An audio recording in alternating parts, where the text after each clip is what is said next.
Says I'm live. Hey, how's it going? All right, so I'm gonna be going back to the video, what is the job of a dungeon master, and reading through the comments. I'm going to finish filling out the cards that I started. I have a number of cards right now. I think I got about 10 or 12 of them. I'm gonna finish getting basically the summary of these ideas together, and then tomorrow I'll be making the video for this. So I'm just gonna give myself a little time to kind of process this and bookend this video with kind of like the benefits of being a dungeon master. So you have to forgive me. I'm a little bit slow today, and not like just mentally slow, but like, I don't know, I guess I woke up feeling discouraged about some stuff, and so it's kind of crept into the hobby space for me. So I will try to stay perky. We'll see how it goes. Kicking things. Oh, I have a bunch of these things finished. These are the Dungeons and Lasers miniatures. I haven't started spray painting them yet. They're really cool. I bought a couple of these boxes. I think I'm a little out of focus. Let's adjust that. There we go. I bought a couple of these boxes of miniatures to give myself something to start kit bashing. And I thought these would be pretty good miniatures to kit bash because they had pretty unique parts. But when they arrived, they were actually so like the designs of them were so interesting that I just don't want to kit bash them. I actually want to build them as is. I don't know. I think they did a really good job with the molding and sculpting. And since I don't really have, like, this is a barkeep. You can't really see it. I'll probably make a video about these miniatures. I mean, I really like them. I think the sculpts of them are so nice, and the cost per miniature was really good by comparison to like other miniatures I've had. So pretty happy about them. So anyways, I just finished up a bunch of them because this weekend we're going to start our new campaign. Initially I was thinking it was going to be a Shadowdark like campaign setting that I custom made, and I'm still going to work on that one, but I think after I made like a video about that campaign and I got some feedback on that video, like, it got me thinking, like, I think I would actually like to work on this a little more. Like, I would like to put more time and effort, because I wanted to mess around with like the classes and the races and customize, how the classes and races work. And I just don't really want to rush the thing I was thinking of, I mean, it might be something that just fizzles off, but either way, I wanted to start a game this weekend. And since this Shadowdark idea I had was interesting to me, like, I didn't want to just rush it and implement it, because I guess in some ways I know myself. Like, I know that I'm a pretty compulsive person. I know that, like, I tend to aim for the perfect, or at least be a little bit overly technical. I don't know. I'm not thinking of the right word, but like, hey, how's it going? Is that Bijo or Bijo? I think it's Bijo. How's it going? Since I tend to be a little bit compulsive, my thought was like, okay, either give myself more time with the Shadowdark primer so that I can like flesh it out more, but I don't want to put our game night on hold, and I don't want to just transition us into board games. I don't know. There's something there's something, like, it's not sad going back to board games, but I love playing board games, and I love the simplicity of board games. I just, for a game night, like a family game night, I would much rather play a tabletop RPG. So I have the Dragonbane starter box, and my thought was, I have this I have this campaign adventure. Let me just give it a shot, right? And it's like a professional built thing. Like, why am I not doing that? And I think the answer I came up with is I'm not doing it because I feel like it's like the wrong way. Like, it's, only like losers play pre-written campaigns. I don't know. It was a stupid thought, but then I started looking through the campaign for it, and I got really excited. Austin, how's it going? let's see. Well, the only thing I think a DM is not is they're not a storyteller. I've seen a lot that confirms that perspective, and given that so when I first started dungeon mastering, I was definitely doing like just the storytelling thing and like running my players through my story, or you know what story I wanted to tell. And I mean, to be honest, it worked for a little while. It was just really hard to maintain. It was a lot of extra work on my part because I'm stressing out that my players aren't making the story go where it's supposed to. So I prefer not running games as a storyteller. B. Joe, good to hear you're doing well. So I'm going to switch over cameras, and I'm going to continue going through the comments on the job of a dungeon master. I have a second mouse here, so let's use it. Somewhere since I've been working on miniatures, I got scraps of miniatures just all over the place. It's a mess. All right, come on. Get this moving. There we go. And second camera. Okay. All right, so I have my note cards. See, the last one I had was honest discourse. Did I write dishonest? I wrote honest, dishonest discourse. I was trying to write honest discourse. All right, so I have honest discourse, a bunch of other notes. I think most of these are actually filled out, so I'm going to leave them to the side. Okay, those are blank. That's good. I might need some blank ones, and then those are half filled. Okay. All right, so jobs of a dungeon master. What is the job of a dungeon master? I have a lot of good notes so far that detail a lot of things. I came to the conclusion that the job of a dungeon master is rather difficult. There's a lot of things that this player has to understand and, you know, not control, but like keep organizing. So it was good that I came across a few ideas. Hang on, lost my mouse on the other side. There we go. It's good that I came across a few ideas that at least outlined the benefits of being a dungeon master. So that was helpful. All right, starting here at the top. So I've only clicked on the ones that I haven't responded to yet. So this hopefully means I won't be missing any. Yeah, I don't think I'm gonna be missing any because this looks like about the same. I know a few people responded to this video just in like the last 2 days. And it looks like this top commenter here, Andrus Prate, Andrus PR8. Looks like they actually have their own YouTube channel with subscribers. So if you want to check them out, Andrus Prate is a channel. TSL Frontman says, the only thing a DM shouldn't be is a hero in the party. Everything else is up to their mastery. I think, well, see, only thing they shouldn't be.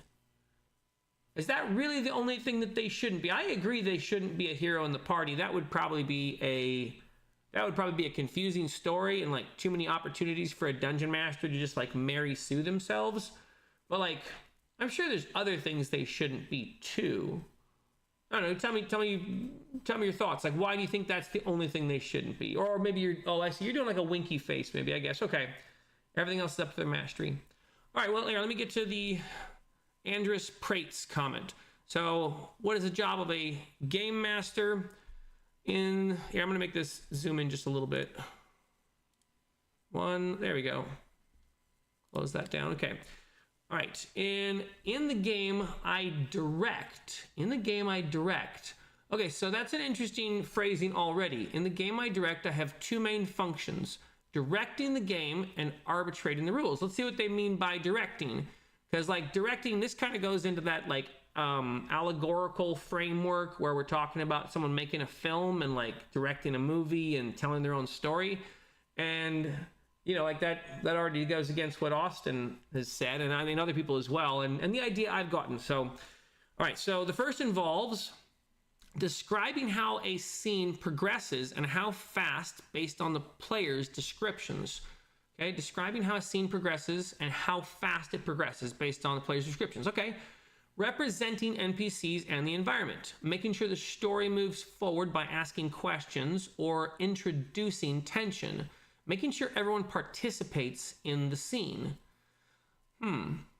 So, let's see, making sure the story moves forward by asking questions. I like the making sure the story moves forward by asking questions or introducing tension. I like that one. I like representing the NPCs. I don't know how I feel about making everyone participate. Now, I would maybe be more fine with the phrasing helping to make sure everyone's able to participate, that sort of thing, like in case you get quiet players. But yeah, I'm not sure. I don't know. Usually we play in like the Shadow Dark rounds. So I go, player 1, what are you doing? Player 2, what are you doing? Player 3, right?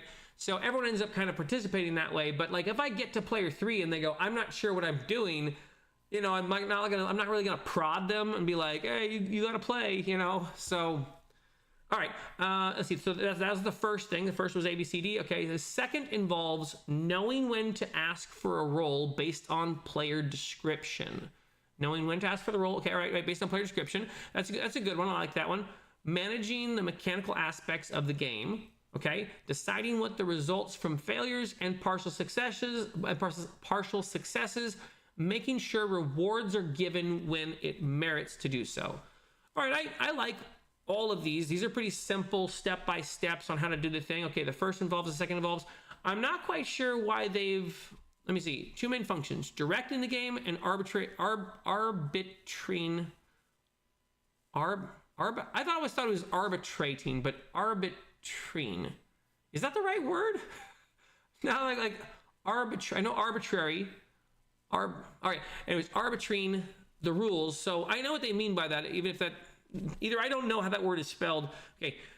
So this is the second one they're saying. This is the first one. So this one is directing the game, and this one is arbitrating the rules. Okay. All right. I can see the distinction that they're making between these two groups of ideas. Yeah, I think that's a pretty good structured thing. Let me see what I can take from that. I would say to take from that knowing the difference between direction and arbitration. Okay, so the dungeon master needs to know the difference between directing and arbitrating, whatever that word is, directing and making rules work. Someone let me know, is that, okay, okay, so it is arbitrating. Okay, that's, I'm like, it's missing a letter, right? Okay. All right, let's see, what do we have here? Oh, Hector, how's it going? Let's see. Bijo says, referee also, but I think you mentioned that the other day. Okay. Austin says, well, if we go with the D&D core loop, a dungeon master's job is describe the scene, let the players decide what to do, let the players decide what to do, not the DM, then determine the outcomes based on the dice and character abilities. Okay. TSL Frontman says, elaboration. Okay, the DM is responsible for so much behind the scene stuff relative to the fun everyone is having. It's hard to say don't do this, any particular type of stuff. I get you. Thank you for elaborating. And Nutsi says it is arbitrated. Okay. All right, I mean, that is the word, right? Like, I'm like, and part of me is going like, am I crazy? But there's another letter. TSL Frontman says, like a party host, it's up to their creativity and skill to make new experiences that are fun and engaging.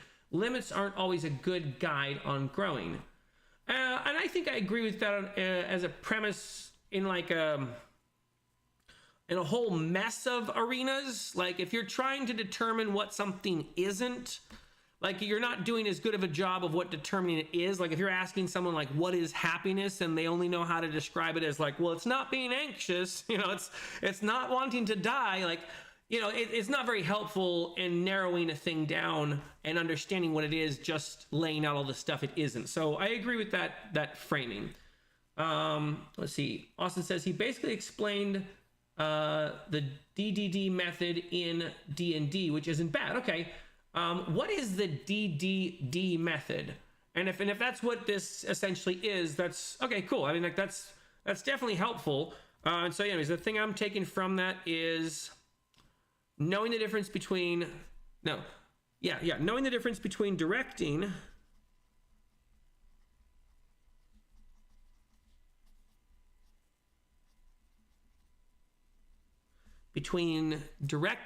and arbitrating.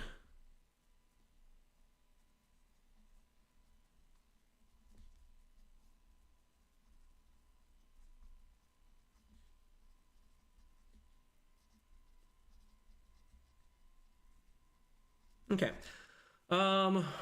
Let's see. Hector says to TSL Frontman, oh, I get it. You're saying that the DM shouldn't act as the moral compass of the players and leave the players to act on their own. Okay. Let's see. Limits of the guide growing. Let's see. What is that? KCow69. Hey, YouTube has been feeding your TTRPG content. Thought I'd say hi. GM for 15 years here. It's cool to see people trying to understand the craft. Thank you so much, KCow, and I'm happy to hear that YouTube has been sending you the videos. Thank you so much for coming and hanging out with the stream. We're just going through the comments on what is the role of what is the job of a dungeon master video. I put it up last week, and there's been quite a few responses to it, so we're going to go through and finish laying out the ideas that people think the job of a dungeon master is. And so far we have quite a bit. And now I have another complete card there. So, all right. Let me see if there's anything else. Okay, so Austin says, describe, DM, decide. Oh, okay, these are the 3 Ds. So describe, DM job, decide, player job, determine the dice. Gotcha. Okay. Rivers, how's it going? Not much. What's up with you? Well, actually, today I did a whole bunch of miniature building. Let me see if oh yeah, I can't really see it from there. Let me shift it over. Building a bunch of miniatures for the Dragonbane game that I'm playing. They're all gonna slide as I ship it. Okay, that didn't work out. Building miniatures for the Dragonbane game because I wanted to make like miniatures for the whole town. Mostly to help me remember the different characters in the town because there's like, I don't know, 15 different NPCs. Anyways, and I wanted to be able to distinguish them differently, so I thought this would help me, and it would also give me a way to like represent things on the table.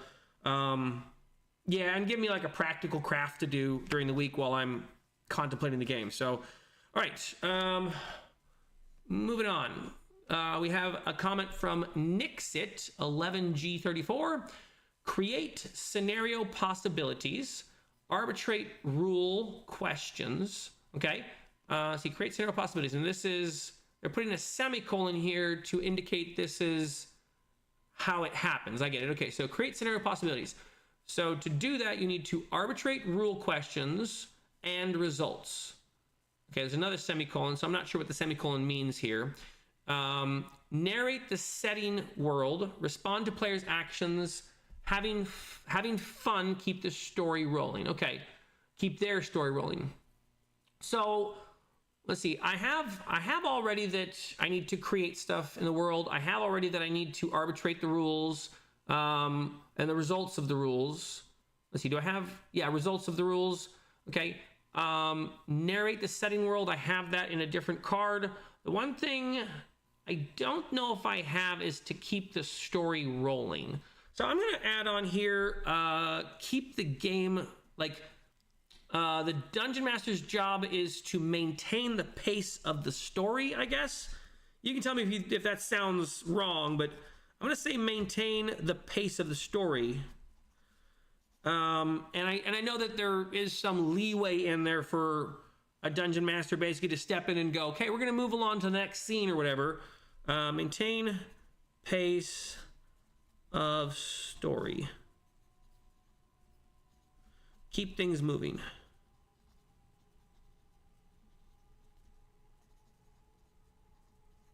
And I'm going to add a side note to that one to know when to keep things moving, which is probably the harder thing. And each one of these things, there's like the difficult thing, and then there's like the more difficult thing. There's like knowing what your player, knowing how to introduce your players into things, and then knowing if your players are enjoying being introduced to those things. Like you're constantly having to like read people and stuff, and that's like, that seems to me to be like the hardest job. And it's like a conundrum why that's the hardest job. And this is gonna be the part where I'm like, okay, look, don't get salty when I'm saying this, but like the people who want to play tabletop RPGs, like me and other people I know, and probably all of you are kind of nerds, right? Like we're not the most socially capable people. I mean, I know I'm like glazing over something, but like this job is kind of requiring some social know-how, right? I mean, you get what I'm saying? Like, so you're approaching this thing, and if you're me and you're a little bit socially spastic, you're being required to read people well. You know, and it's like, I'm not the best person at reading people. All right, so know when to change scenes. I see no. When to move the pace. No, when to... I'm going to say know when to move on. Okay, that should give me enough to go on. Let's see. All right, there's a few more things. Okay, Rivers said hello. Let's see, I don't think I answered that question. Biggest job is to facilitate having fun. I think I have that one down. I'm going to go back through real quick and see if I have facilitate having fun. I know I have something about having fun. Provide environment, preparation, speaking with the players about the rules, listening habits, be good with words. You got to know words. You got to read words. Game master. All right, I'm going to be surprised if I don't actually have to have fun. Oh, here we go. Here. Provide an entertainment where fun can happen. Yeah, okay. I think that's close enough to give me the idea that I got to have fun in there. Thank you for offering up a suggestion, Rivers. All right, TSL Frontman responding to Hector says, and this was regarding, regarding the moral compass thing. Okay, yeah, basically, yeah, and they should keep an open mind about new ways to have fun. I used to hate the idea of themed parties until two of my friends started hosting bargain potlucks. Okay, I don't know what a bargain potluck is.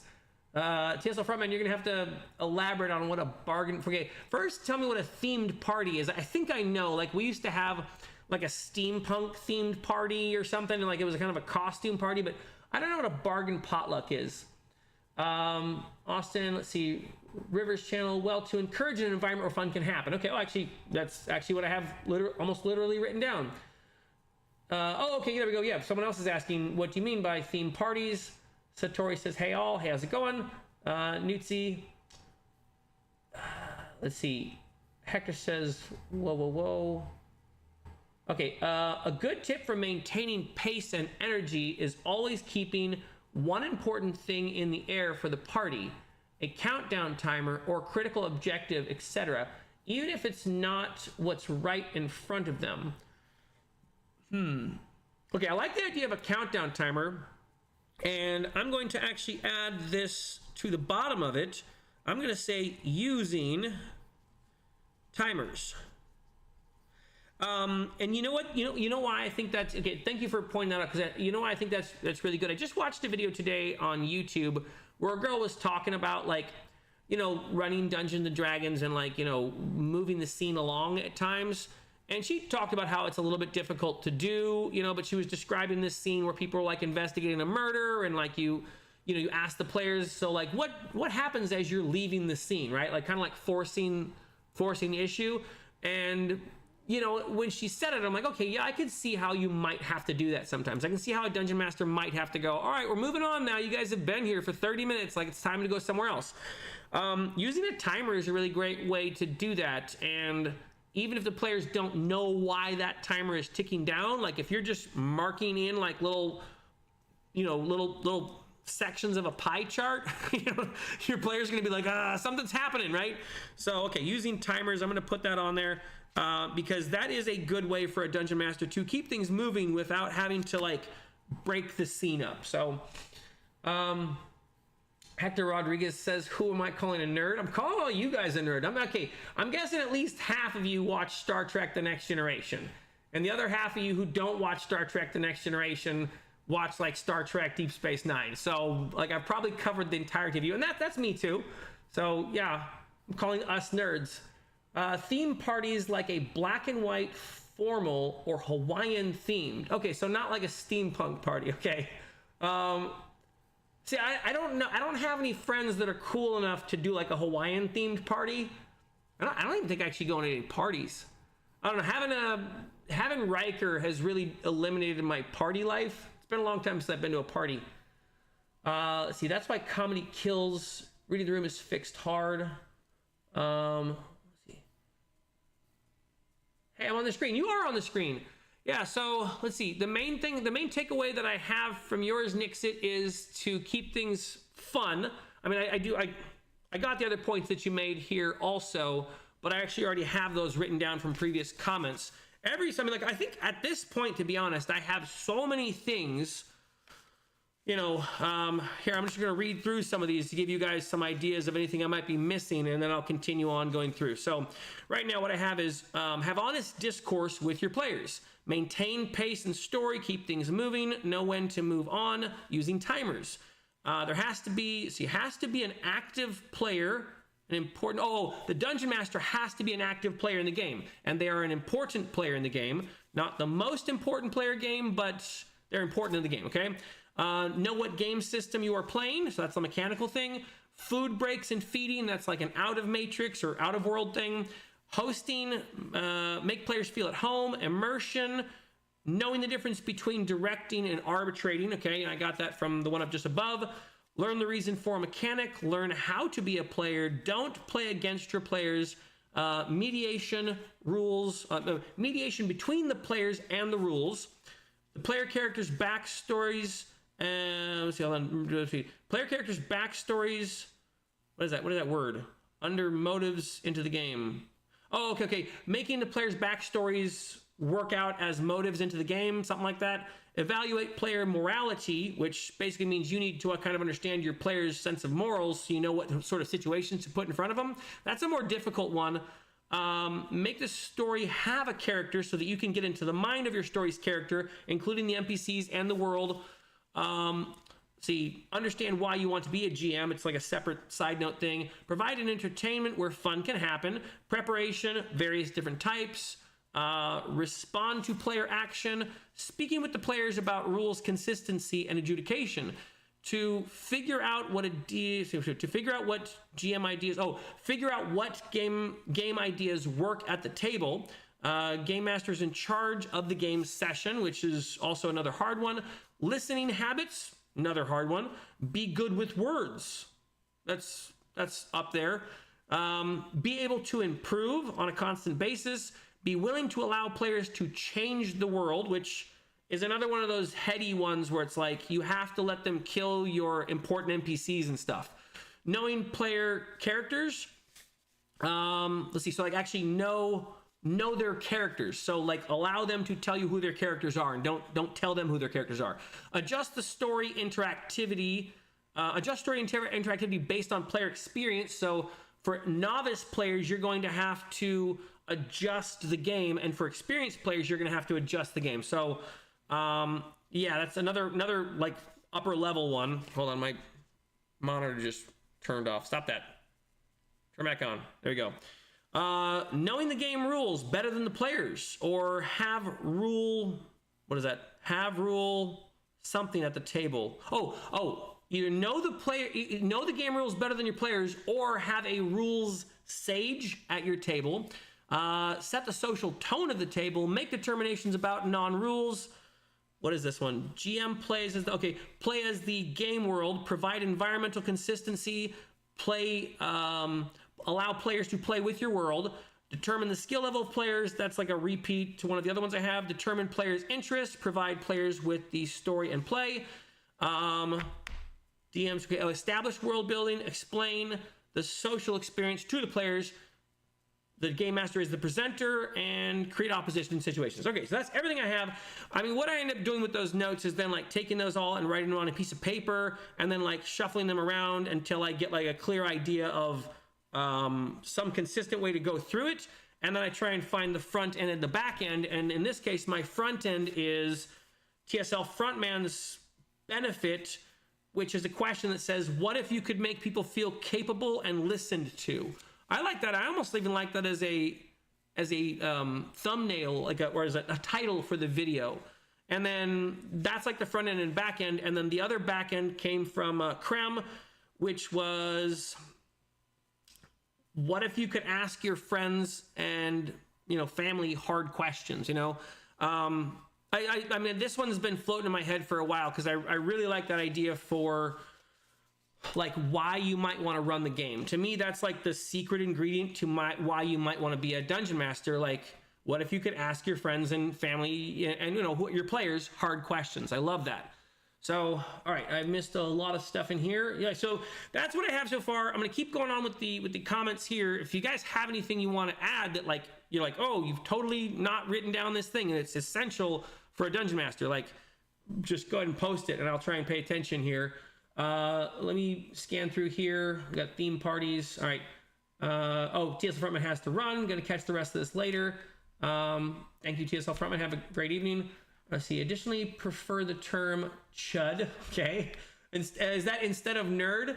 Let's see. Now, if you'll excuse me, I'm going to check my recent purchase of the One Ring RPG. Yeah. No, I know. I mean, I'm not even going to deny the fact that I'm a total nerd. It's like, I don't know. It would be too much work to pretend I'm not. Let's see. I didn't get the logistics of your game on the CC. I didn't get the logistics of your games on the video. How are your games? Let's see. How long are your game sessions usually? How many players? Those are important factors to take into account when prepping for TTRPGs. Thank you. That is something I don't have on the lists already. Let me grab this one here that has a little room. Let's see. I'm going to put down understand player count.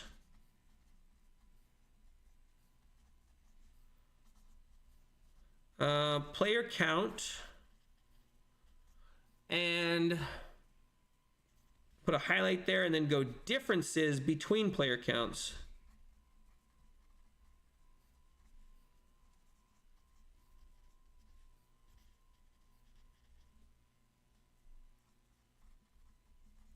Okay, and then I guess you actually were also asking me as well. Okay, so in our game, it's almost every Saturday night, we play for about 4 hours, usually from 8 until about midnight. We have 6 players in our game pretty consistently, and one of our players is always on a video conference. So we have like basically like either my phone or something set up with a signal call. We have played Dungeons & Dragons 5th edition. We have played Shadowdark. We tried to play WildSea, but I didn't understand the system well enough to play it, so that failed. We were going to go back into Shadowdark again, but I have decided I'm going to play the Dragonbane campaign adventure from the starter box. For reasons, but now that I'm looking into it, I'm excited to actually start it. I think it's a good, simple starting place. All right, let me see. Give players a chance to get in over their heads. Interesting. Let me know if you can expand that out. Let me know if you can what is that like? How does that manifest in language? What is the exact thing a person does to give a player to jump in over their heads? Otherwise, that's a little esoteric for me to add to the list, or maybe it's a little existential. It's kind of out there. I like the idea. I mean, yeah, that's obviously what you kind of want your play. You would want your players to immerse themselves into the point where they oh no, what's going to happen to me, right? All right, let me keep going. Remember, new GMs. Okay, these tips are what an expert might consider. See. These tips are what an expert might consider, not the essentials you need to jump in and have fun, friends. Fun with friends. Yes, I agree. This is like if you want to be a game master, you eventually will probably have to get a handle on all these things if it's something you want to do long term. This is obviously not like you got to do this to start your first session. And thank you for clarifying. I'm going to make a note of that, probably on the list with benefits. These are not all requirements.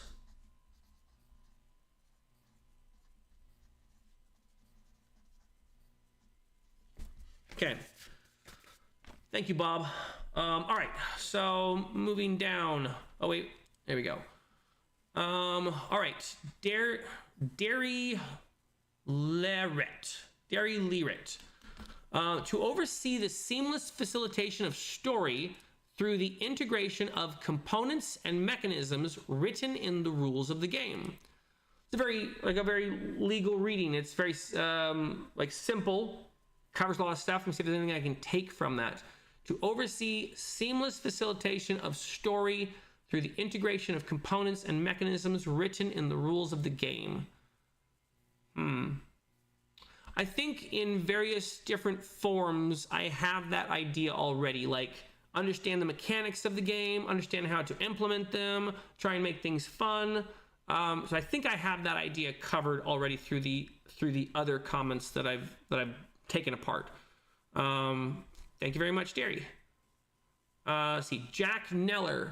The job of a GM depends on the table. Okay, that's that's kind of the video I just made today. I'm like, I'm wrestling between all these different ideas that, you know, this hobby doesn't feel like learning to paint or learning to play music or something. There's so many different arbitrary aspects of it and so many different voices saying this is the way to do it. No, this is the way to do it. So I like that this person put this down. The job of a GM depends on the table. Each table is different on their wants and needs from their game master. In my opinion, it is the players at the table that make the game masters. Hold on.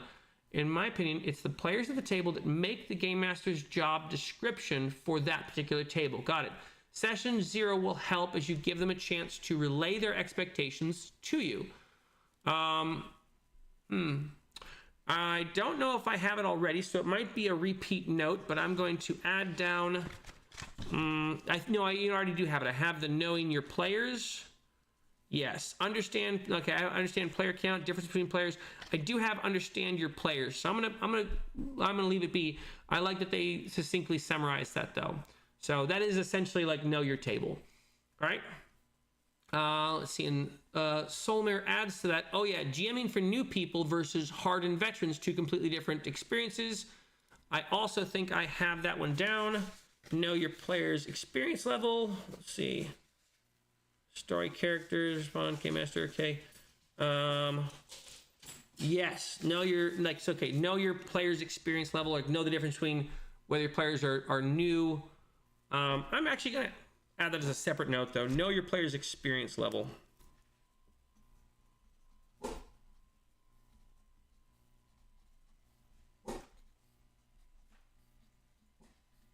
Okay, all right. We got Nemo OD20.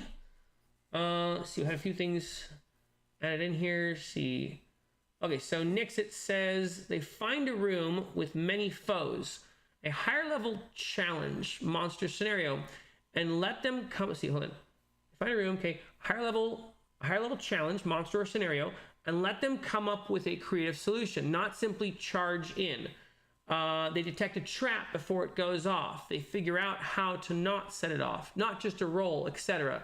Interesting. Okay, so it sounds like you're saying let them encounter a scenario before it's become aware of them or something. Like let them see the scenario set up ahead of time. Okay. I'm not sure if I know how to summarize that into a tip. I'm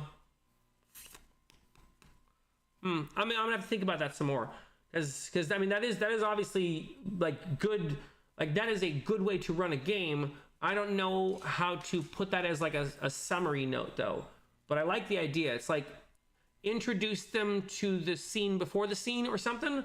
Let's see. And Austin says, well. Some go this way and some go that way. As for me, myself, I personally prefer the shortcut, the Cheshire Cat.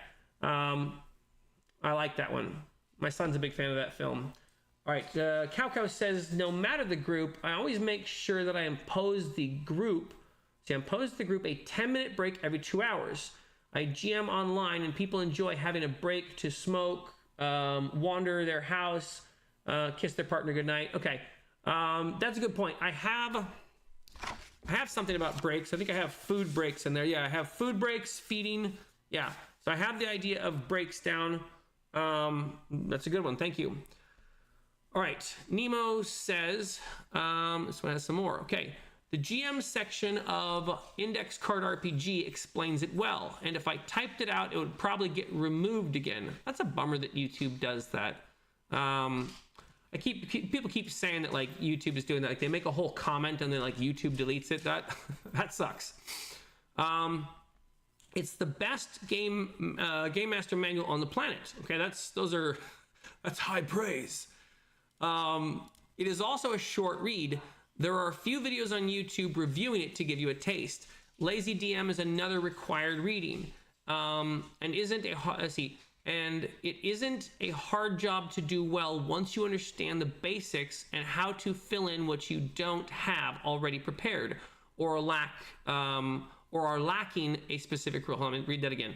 And it isn't a difficult job to do once you understand the basics and how to fill in what you don't have already prepared or are lacking a specific rule. I understand. So once you understand the basic of what you have to do, you'll kind of get an idea of what you have to fill in for what you haven't prepared. I think that's the role. I think that's the idea that's being relayed there. Your role is to create interesting starts, interesting scenarios, interesting NPCs and potential enemies, interesting hooks, and let the players play. You decide when roles are important, what the DC is, and how the world moves and reacts to the players. Okay. Let me see if there's anything I can take from that I don't already have. Let's see. So, actually, what I'm going to take from that is an addition to what I already have, where the Dungeon Master has to continue to learn, which was in here, improve. So, I'm going to make a note on this one, improve. I think I'm going to put a note on this one. I'm going to make it its own separate note, and that is going to be, I want to put read Game Master books. I don't know, it's kind of simple. I'm not sure how I'd summarize that, but the idea that I'm taking from that is there are some outside works, like there are books like there's books like The Arbiter of Worlds, the Lazy DM book, the proactive role-playing. Like, there's a bunch of different books, and, like, it'd be hard to narrow down what category of book they are if you were to, like, try and find these books, but they're kind of like how to be a DM. Okay, so maybe I'll do that, like, read a how to be a DM book. It's not very good advice, but I'm going to write that down until I can think of something better. Read books teaching how to be a DM.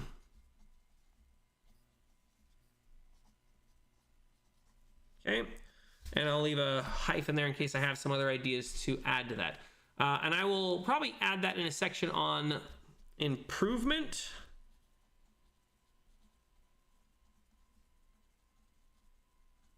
Okay. Let's see. Summary. Okay. Prep challenging scenarios that allow the characters a short prep before overcoming the challenge. That is good, actually. Yes. So preps challenging scenarios that allow the characters. Okay, I'm just gonna write that down as it is.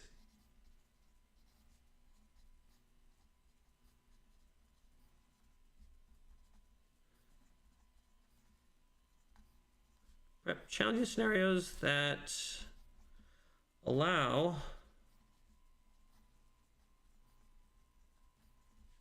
that's actually really good. Thank you for writing it out that way. Because when I try to make these videos afterwards, I try to give myself a few bullet point headings and then throw a bunch of stuff into different sections. And that actually gives me an idea for a bullet point heading to put a bunch of other ideas into a section. So thank you. Let me finish writing it. Allow characters to prep a response. Is that the word? Okay. Short prep before. Yeah, I'm going to say prep their response.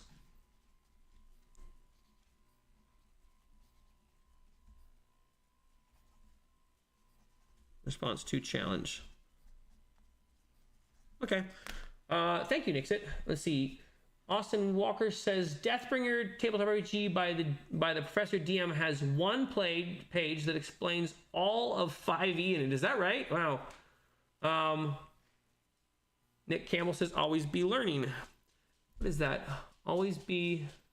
Yeah, oh yeah, that's one of those ABC ones. But yeah. In my mind, whenever I hear the always be, in my mind it's like always be. What is it, a sales thing? Always be closing. That's right. Always be learning. Thank you.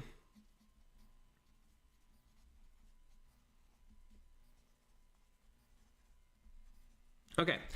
I still have a little bit of room on this card. All right. That's the wrong mouse. Let's go down a little bit more. All right. We have Slavic Moose that says, put situations for the players to react to. Okay, adjudicate the rules to keep the pacing. A creative voice as much as a creative voice as much a player as the others. Okay, I'm actually going to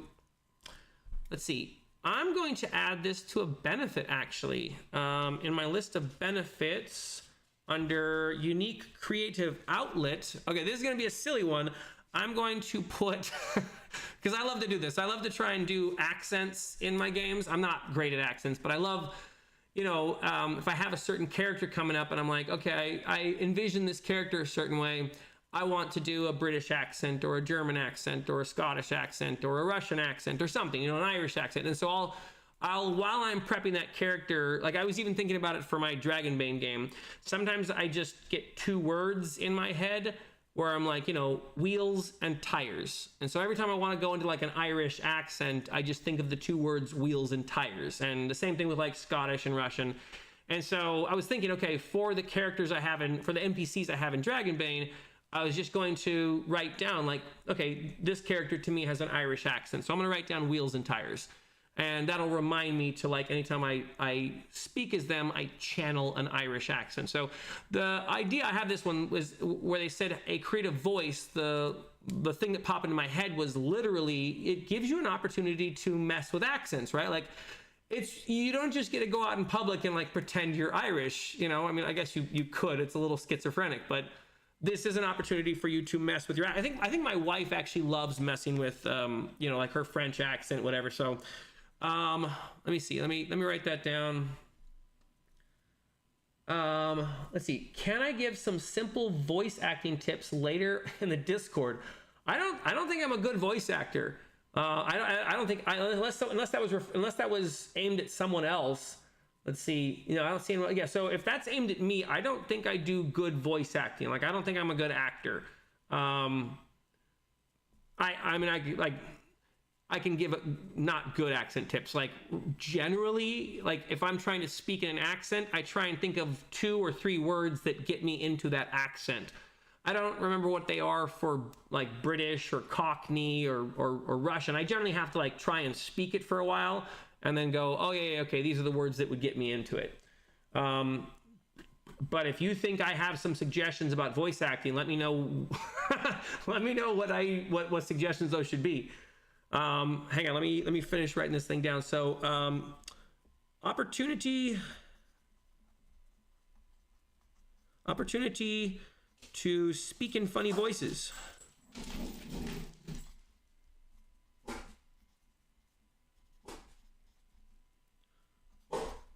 Shush, dogs. Yeah, okay. I'm gonna write hyphen accents. Okay.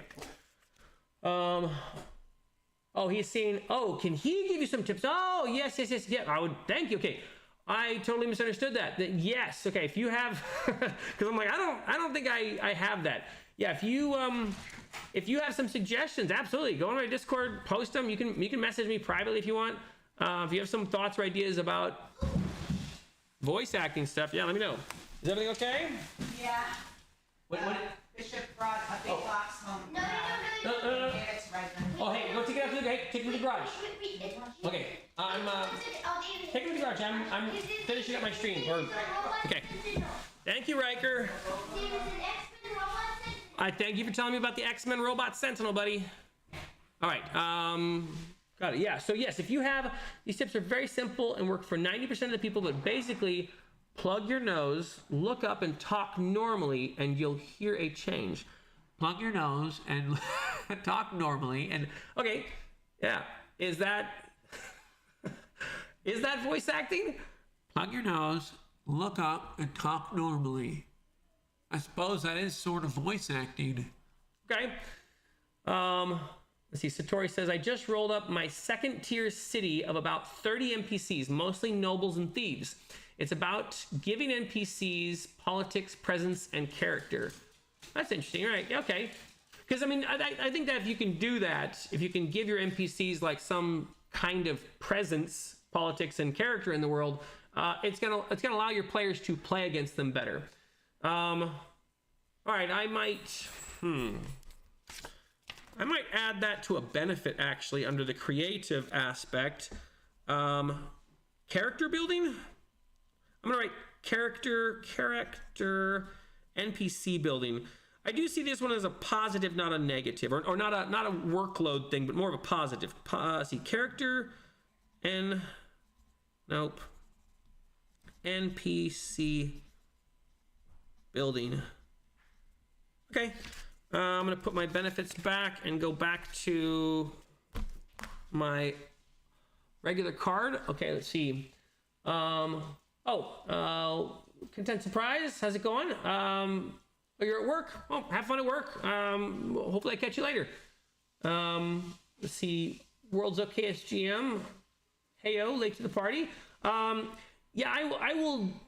I keep saying this, and I need to actually work on it. Like, I'm gonna try and put like a schedule and like put like at least put like a notice during the day, like, hey, going live at whatever time, you know.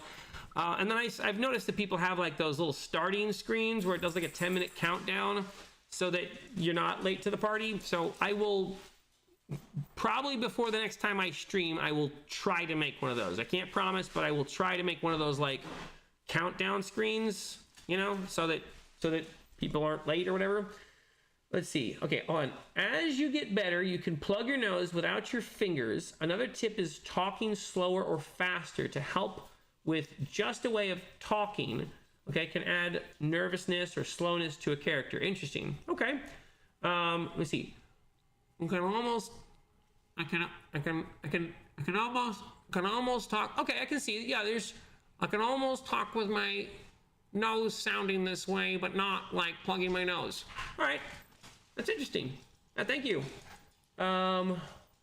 See, Nixit says, if you aren't a good voice actor, give the PCs a mannerism. Rubs sword hilt constantly, keeps chin up high, swings arms when speaking. The players know who it is by those instead. Okay. That's those are good tidbits of see. I'm gonna add those to character. I'll leave it as that, and I think that some of the hey, how's it going? Good. How was school? It was pretty good. Yeah. All right. I'm continuing going through my job of a dungeon master comments. When you are done putting your backpack, would you mind grabbing my water bottle? I think it's downstairs by the the door or something. If you wouldn't mind bringing it up to me, I'd appreciate it. Oh, good idea. Yeah. Make a character with Robert. All right. Let's see. Yep. Add dramatic pauses, stutters, whatever. Okay. Having a reason for things makes the game more believable. Let's see. Satori. All right. Okay. Yeah. That was. Let me know. Okay. Then we have Cacao said a scenario works on a timeline. Say scenario works on a timeline. Beginning, rising action, climax, aftermath. Very hard to prep that without knowing what the players will do. That's true. I prep interactive places and let the PC mess around. But scenarios are good to have in order to make a call for factions. But scenarios are good to have in order to make a call for factions or big players moving in the world. Scenarios are good to have. Okay, I get what you're saying. If I'm going to have factions and big players moving the world, that's going to lead to scenarios, and my players get to interact with scenarios. And so since it's difficult to prep for the beginning, rising action, climax, aftermath, so long as I have factions and big players moving in the world, those factions and big players moving in the world will interact with my scenarios to give me that rising action, climax, and aftermath. Am I understanding that correctly? Let me know if I understood that. Let's see. Mage's Musings says, a DM's job is to play and have fun like the rest of the table. I agree. And, I'm just learning that it's not supposed to be as much of a job as it is supposed to be fun. Satori says, change tone dictation and speech rhythm for each NPC, but make some of shared dialect and diction. Let's see, but hold on. But make some of shared dialect and diction are based on. Make sure some of the shared dialect and diction are based on social status or race. Interesting. Okay, so make all the orcs have a similar dialect or predilection of speech or something like that. And same with like dwarves. So like all the dwarves speak Scottish or something. I gotcha. All right, thank you. All right, let me keep moving. Frostwell says the job of a dungeon master is to referee a game that takes place in a world or of his or her creation, right? Referee the game. Referee gives me some ideas, but those ideas are largely things I already have, where it's basically the DM's job to moderate things between the rules and the players, and moderate the players and the players. So I think I have everything that's already there. I'm gonna keep going. Oh, here we go, Satori. All right, Satori says, in TV, it's a showrunner, okay? They decide the arcs, plots, etc. I do like Adjudicator of Worlds. It lays it out well. And when you say Adjudicator of Worlds, do you mean the Arbiter of Worlds? Like the book? Are we talking about the book Arbiter of Worlds? Or is Adjudicator of Worlds something different? Let me know. Let's see, the players have the only me characters. Okay, I got it. And the DM is everything and everyone, even the weather. Okay, but the point is collaborative storytelling, so it's more subjective on both sides. Let me see if that gives me anything additional over what I already have. The players have only the only me characters. Got it. DM is everything else and everyone, even the weather. When you wrote down the weather, I was like, that's right. That's running the world and running the like a realistic world. But I have that already, making a world that's like believable. Oh, that was okay. So that gives me one that I can add to. Okay, so I'm gonna say descriptive. Let's see. Speaking descriptive ideas, describing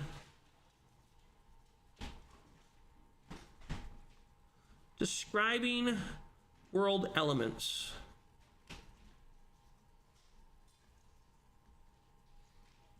All right, thank you, Satori. Oh, AJ Hennings, how's it going? What's up? How are you doing? Thank you so much. Yep.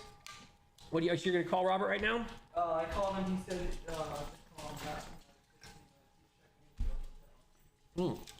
Okay. Let's see. Okay. Cacao says, yeah, it's basically that. Your factions can think of a plan and you can lay it out on paper, but it's not your scenario that you play. It's the preferred scenario for that faction. Interesting. And I think that's something that playing and experiencing playing the game kind of helps to build in a dungeon master's mind, like the sort of ease of setup things. Because you're right, like all these things are very hard to prep and get ready. And as a novice player, it can be daunting to try and approach the game day and go, oh, what if they do this? You know, like what if they do that? You know.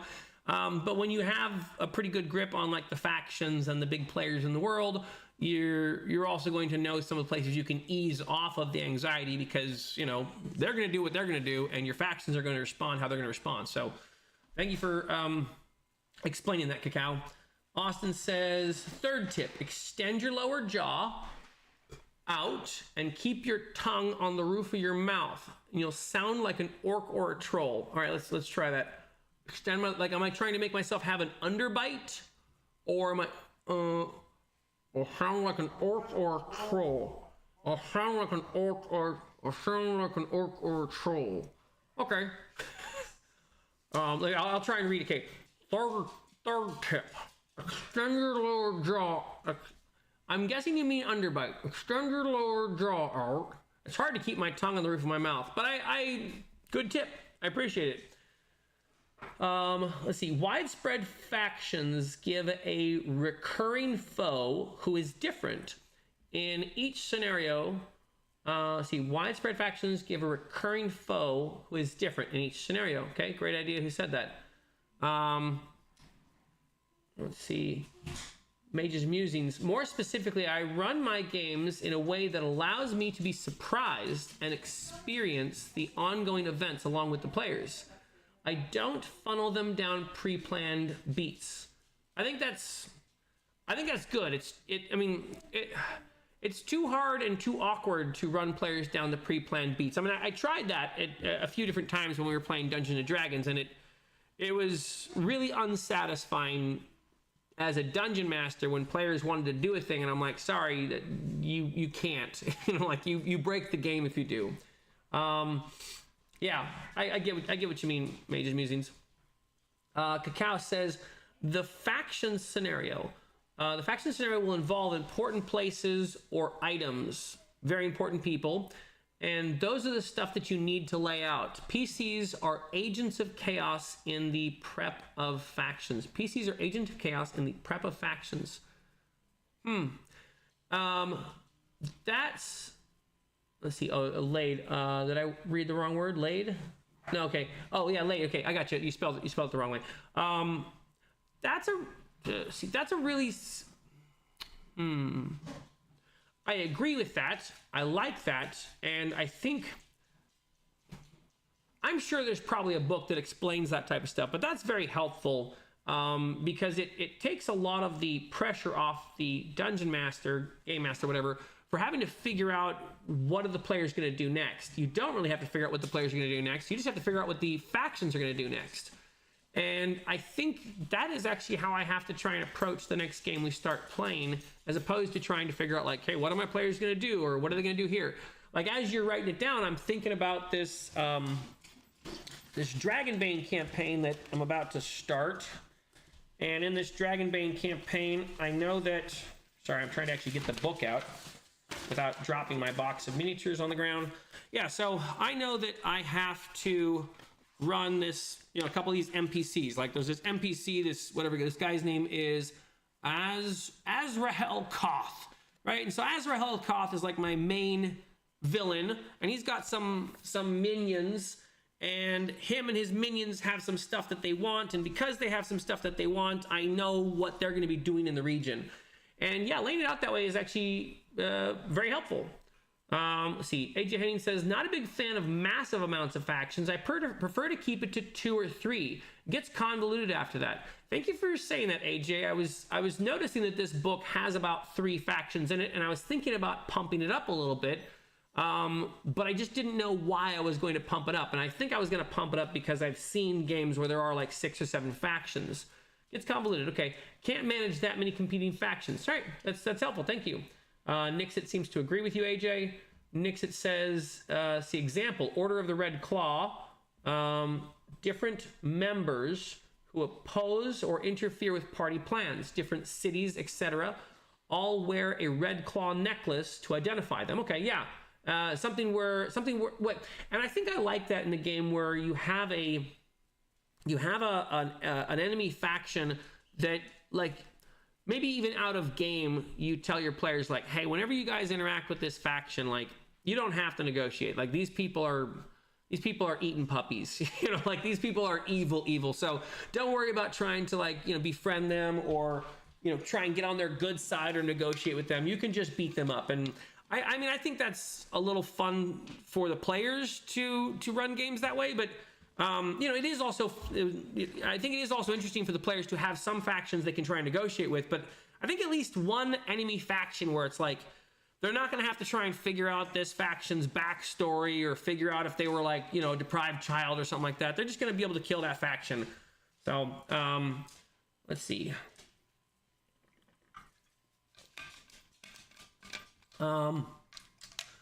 See, AJ Henning says, yeah, it feels like something gets lost when you have to manage so many. Having less allows you to flesh out the few of them. More NPCs, more personalities. Yeah, I thank you for explaining that, because I was actually about to start adding new factions. There's actually a few things I was thinking I was going to add to this Dragonbane's adventures, but then the thought I had was, maybe I just want to run it as is, so that if anything goes wrong, I don't assume it's the campaign book, whatever, because I mean, this is like okay, and that was one of the compulsive things that I tend to do, right? Like, if I make my own campaign and my own primer and I put it together and I start running it, and like, let's say 3 or 4 sessions in, I'm like, something's wrong, players are acting weird, no one's having fun.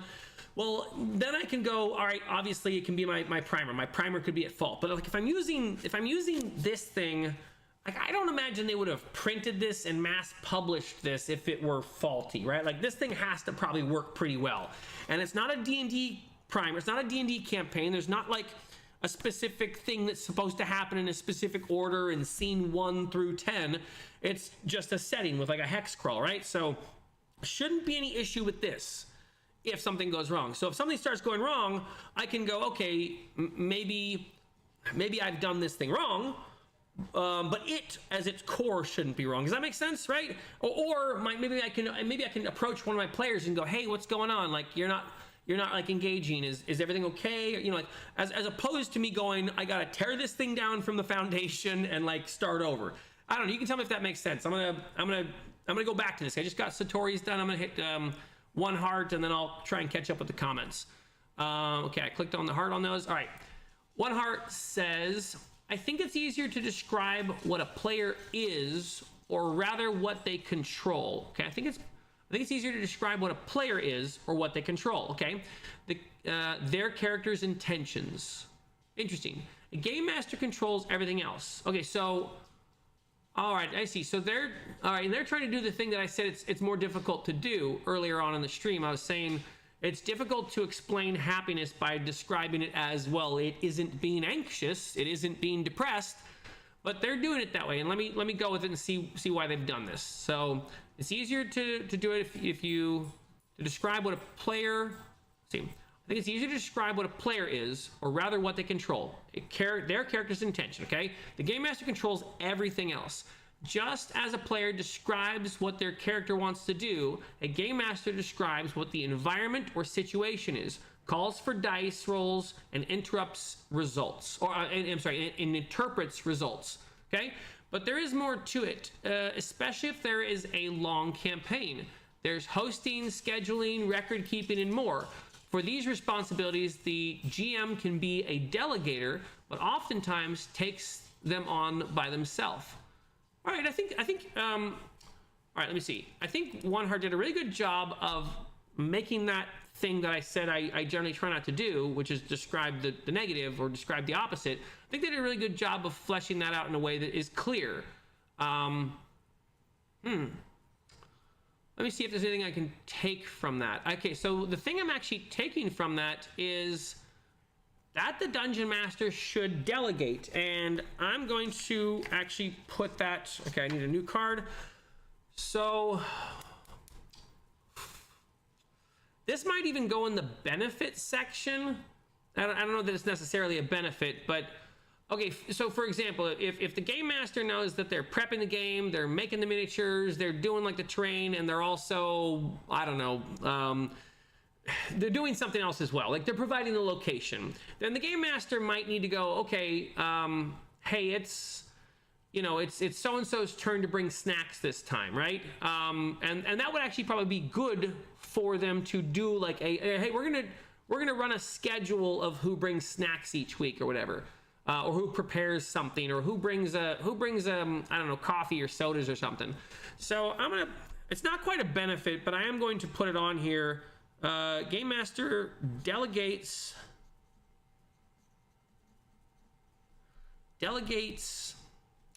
not tasks, delegates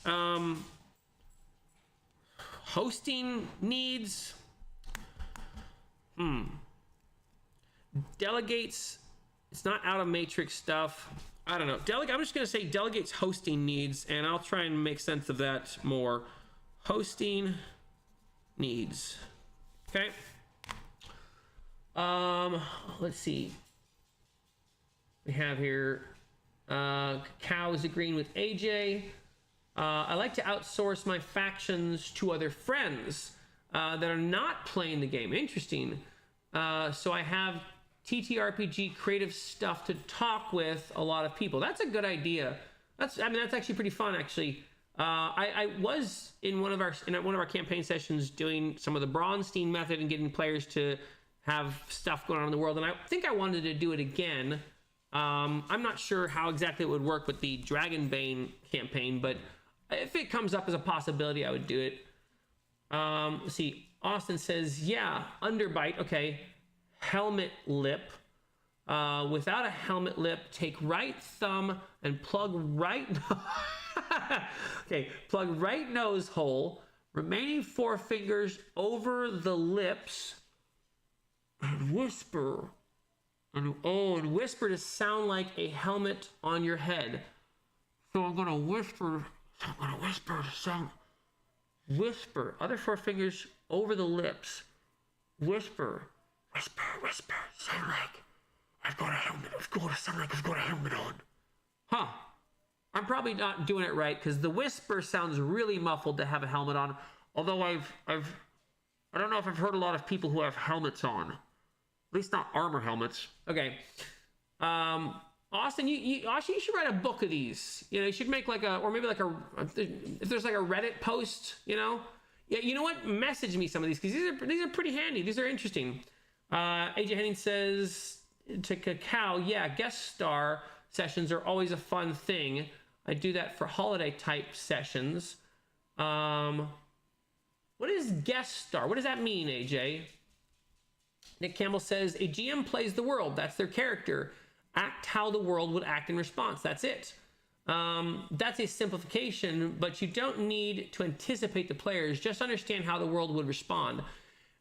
Yeah, I know that's, and I want to say okay. This is maybe a hot take. I don't think it is. I feel like Dungeons and Dragons taught me to try and anticipate the players, just in like the mechanical sense of how the book. Like the campaign books organize my thoughts into trying to figure out how to get my players to go to the theater because they need to be to the theater.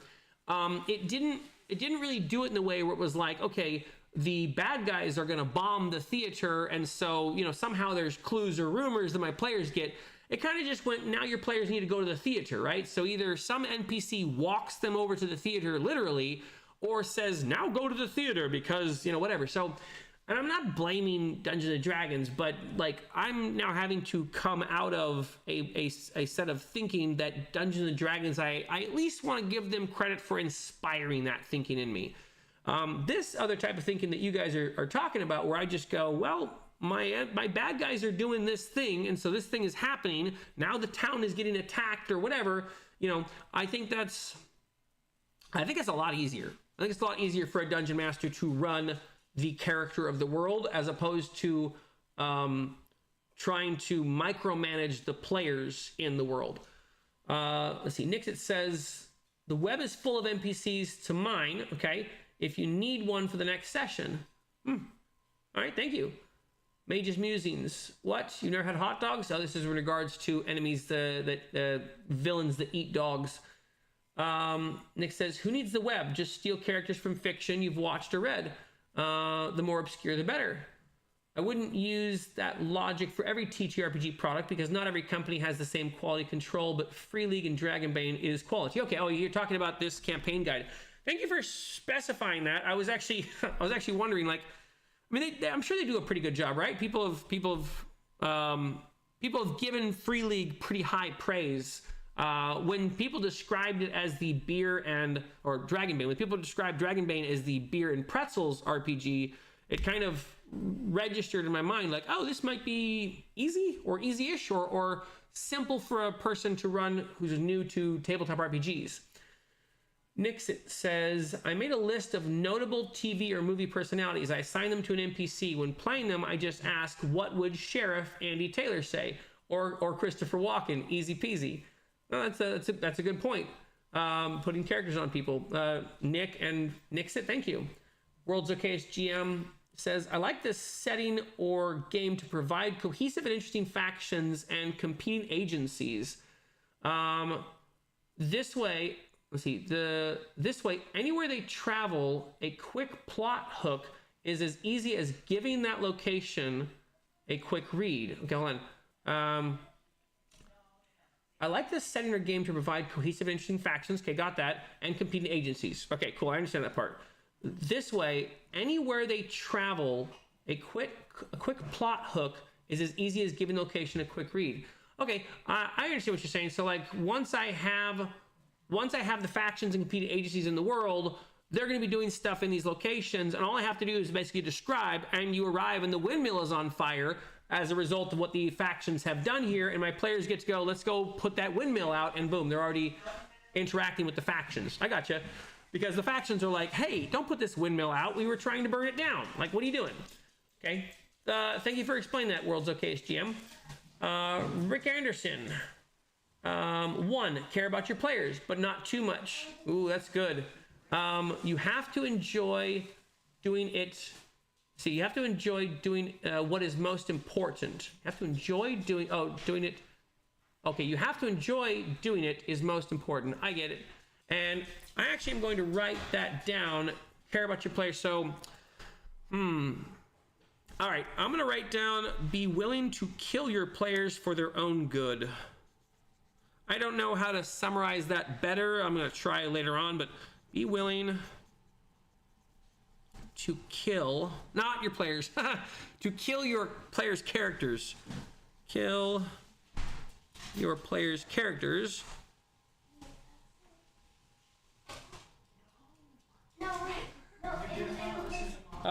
Is he not? Wait. What's going on? Oh, he wants to bring a huge box inside the house, and I said, cannot. He needs to. Yeah, no, tell him it has to stay in the garage. No boxes in the house. Be willing to kill your players' characters for their own good.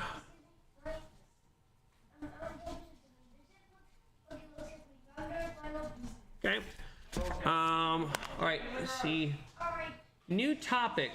The world map is for DM interest. Don't flesh out areas until players decide to venture into a new place.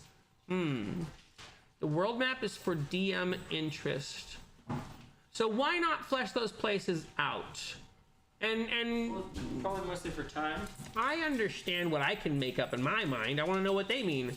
Well, because maybe they mean, wait for your players to show some interest in the game, and what your players are interested, you could throw in those locations.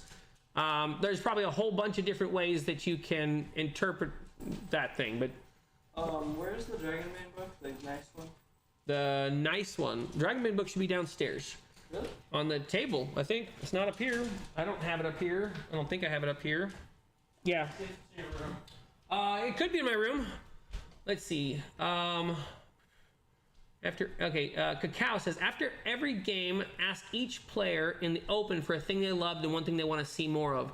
Use feedback for the next session to adjust. Yeah, we do something called Stars and Wishes after each of our game sessions, where the players get to say, like, what their favorite thing was and what they'd like to change, or what they'd like added, or something. It's something they'd like to do different. Stars and Wishes, yeah. Let's see. AJ Hennings says, potluck foods are also good. Everyone pitch in and cook something. It's fun to eat together as friends and give the game a break at intermission. That's good. That's a good suggestion. Thank you, AJ. Yeah, so maybe everyone could eat dinner here at like 10, or probably before 10. Yeah, like maybe we eat at like 7:30 or something. Sure. That'd be nice so we could get into the like group spirit, I guess. That's a good point. Hey, maybe we'll say dinner at 7. All right, so that way, like, let's see. Well, no, we want to do it. We want to give everyone like an hour to eat, just so it's not like. Yeah, we want to start at 8, right? I guess. So we want to start at 8, then we So say dinner at 6:30, so Okay, people dinner. get there at All right, that's fine. 7. Yeah. Okay, we'll try that this weekend. Let's see, don't overwhelm yourself trying to be Tolkien. Yeah, I struggle with that. I'm gonna message the group. Okay, apparently I did good with the helmet one. Might need to adjust your fingers some. Okay, maybe just the whisper. Maybe adjust the whisper some. I did a good job. So trying to talk like you've got a helmet on. Oh, I got it. Yeah, okay. I can hear the tinniness coming from plugging the nose. Right, that's got a bit of a sound to it, doesn't it? It sounds like I might have a helmet over my face. All right, thank you. All right, let me continue on. We just got 1 heart. Oh, let's see, delegate hosting needs I took from 1 heart. All right, let me keep going down. All right. Toast to Jesus says, a DM sets the stage and presents the problems for players to solve. However, my friend, I object to the framing of the question. As a 40-plus year dungeon master, being a DM is not a job. Fair enough, okay. No one has ever paid me to run a game. Well, maybe a pizza or a beer, but it isn't a job. You, as DM, should be having fun, setting the stage and presenting problems and having as much fun as the players when they conquer the problem. That's a really good point. I like that a lot, and I think some of the reason why I haven't is because sometimes, often, I'm trying to go into the game with the mind frame that I'm trying to anticipate players. Or are you talking to me? No, I'm talking to Robert. Oh, okay. If you're going to have a conversation with Robert down there, I'm gonna move to my room. perfect. Cool. Okay, thank you. Because I'm going to be hearing you or something. All right, yeah, I like that critique. I'm not changing the title of the video, but I like that critique. So thank you, Toast to Jesus. All right, let me scroll down a little further. He has something else to add. I will help by giving example, as I usually try to. I have a character. There we go. I have a character in my Kobold Press Zobak game who is a druid. To explain as quickly as I can, Zobak is Venice or Florence in outlook, okay, in what it is. It has gear-forged firearms, but also a magic college. But more importantly, it is an aggressive capitalistic society.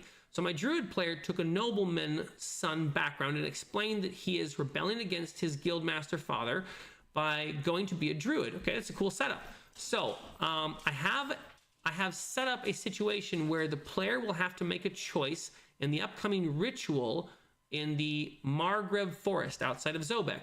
There, the druid character will have to choose whether to save a child, literally presented as Little Red Riding Hood, okay, from a champion of the forest. Yep, a werewolf. If he saves the child, the forest remains passive towards humans, okay, as long as they don't chop down the forest trees or set fires. This means his father will be able to continue commerce through the roads in the forest, or he can choose not to save the child, cutting off commerce, rebelling against his father, but yes, he would then be allowing the child to be consumed and the forest to become savage towards other humans. So I set the stage. What does he, the player, choose to do? That's very cool. I like that. I mean, that's the thing I'm trying to learn to do better, but that's also the thing that Krem talked about in his comment, where he's like, and this is kind of like the benefit I have down of being a dungeon master. You get to ask players and friends hard questions. That situation that Toast to Jesus just explained is a hard question.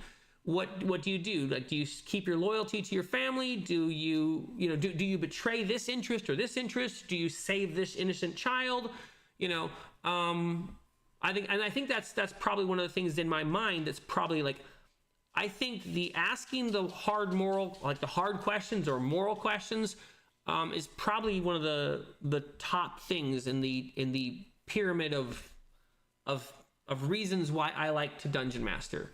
Because I love doing those type of things, like presenting a difficult question. Let's see. Rick had a follow-up to number 1, but I'm seeing a couple other people there as well. Let's see. Austin says, okay, did good with the helmet, got that. Flint Fireforge, evening all, evening to you as well. AJ says temp PCs. Let's see, temp PCs or NPCs that you like a player pilot for a few sessions. Temp PCs or NPCs that you like a player pilot for a few sessions.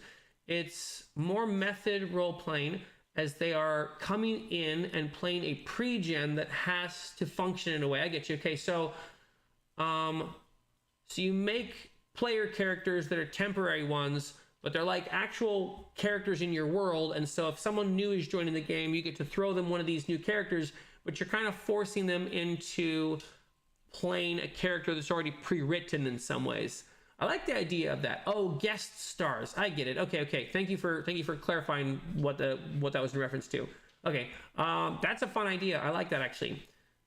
Rick Anderson says, keep it simple. 5e basic is great, and use the intro adventures until you've mastered the art of being a DM. Okay, thank you. AJ says, example, Jason lives out in town, but he'll be in town for Christmas break. He pilots a big bad guy in an arc.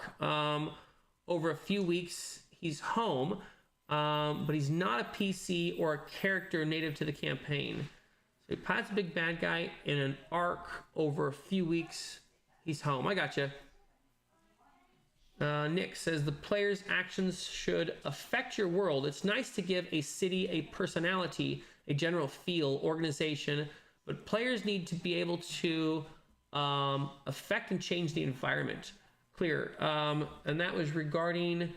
See, hold on. Don't ever overwhelm yourself trying to be Tolkien. Probably, I'm guessing. Player actions should affect your world, or fleshing out the rest of the idea that we've just been talking about. Player actions. See, the player's actions should affect my world, right? It's nice to give the city personality, general feel, able to affect, change their environment. Yeah, and I think that's. Let's see. I think that's like, now that I'm getting a grip on that, it's easier for me to look at. Hold on a second. It's easier for me to look at this Dragonbane adventure and not worry about like, what do I do with my characters, do this or that or this other thing or whatever. I just go, what's happening here and why is it happening? And the books give me some of a framework for that, but I can go, okay, I can just take this evil necromancer guy and move him into this position or that position, and his minions doing these things for this reason, and that makes it a lot easier for me to just run this and not worry about them. What's up? You have a question? Do we have a Dragonbane PDF? I don't have a Dragonbane PDF. Okay. Yeah. Do we need a Dragonbane PDF? Oh, you can go to the Free League Publishing. I think they have the character building in the start, like a free start guide. Will you look it up? I'm not going to do it right now. Okay. Yeah. What's it called? Go to Free League Pub. Just go look up. Is there a Dragonbane start guide that has the character creation process in like PDF form? Character creator. Or a Dragonbane character creator. Okay, you have a phone, man. I looked it up. Okay. And I couldn't Okay. find it. So you're asking me while you're holding your phone. If anyone knows if they have that, let me know, and then I'll direct them to it or whatever. You're just gonna have to like show him the book and like just go walk him through the different things. So go, hey, there's start off with there's humans, dwarves, elves, halflings, wolves, and whatever, and explain to him each one, and just turn the camera around so he can see them. Okay. Any here. I'll try and finish up this reading and try and be down for dinner. How soon are you gonna have dinner ready? Or In about 5 minutes. okay, I'll probably be about 10 minutes. Try and give me 10 minutes.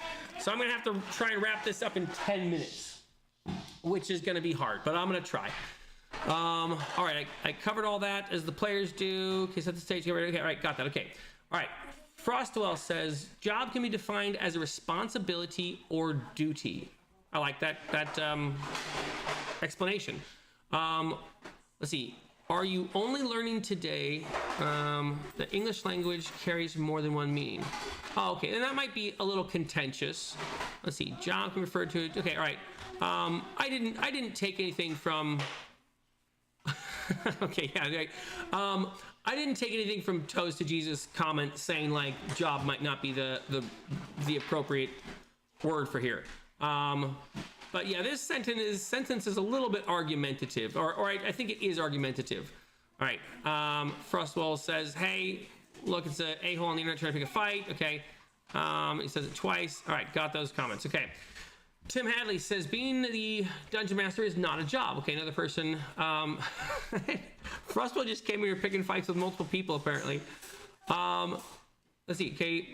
Not here to be a job. Okay, that is something you get paid for. The DM's role is to share the job of gaming with those at the table. Full stop. Okay, I agree. Frostwell continues the argument. Okay, all right, then Munhausen says you're being abrasive. Nate's just using the job. All right, and then, yeah, I'm just going to skip by these things. I'm not interested in the argument at the moment. Whoops. I do want to... Did that just get deleted right in front of me? What happened to that? There was a comment right there just by... Huh. Did everyone else see that too? Okay, Munhausen just had a comment there. I went to... I didn't fold it in. Here, let me fold these in, and then... What was that? Okay, that just disappeared. All right, when I'm done reading through these, I'm gonna hit refresh and see if it comes back. But that was strange. All right. Okay, now I'm having Tim Hadley's comment twice. No, okay, that was Toast to Jesus. Okay. All right, something just happened and moved things around and it's messed me up a little bit. All right. Frostwell is getting upset at people for the interpretation of what I'm doing. Oh no, okay, here it is. Here's Moonhausen's. All right, I guess I must have like scrolled up or something. I don't know. I thought Moonhausen had another comment. I'm a little confused. All right, I got through that one. People arguing about the fact that I use the word job. I think people know what I mean by that. And I also don't mind people pushing back. That's fine. Ryan Lucas says the Game Master is a home team referee. They make judgments and calls called rulings using game knowledge. Oh, here we got to expand this out. Using game knowledge.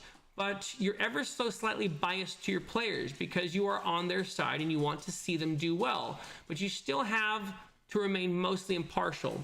And they are not a storyteller, but they are the narrator. It is their job to tell a story as it unfolds, voicing the actions and descriptions of the world. I like that explanation. I like the idea of the home team referee. I'm going to write that down. Home team referee.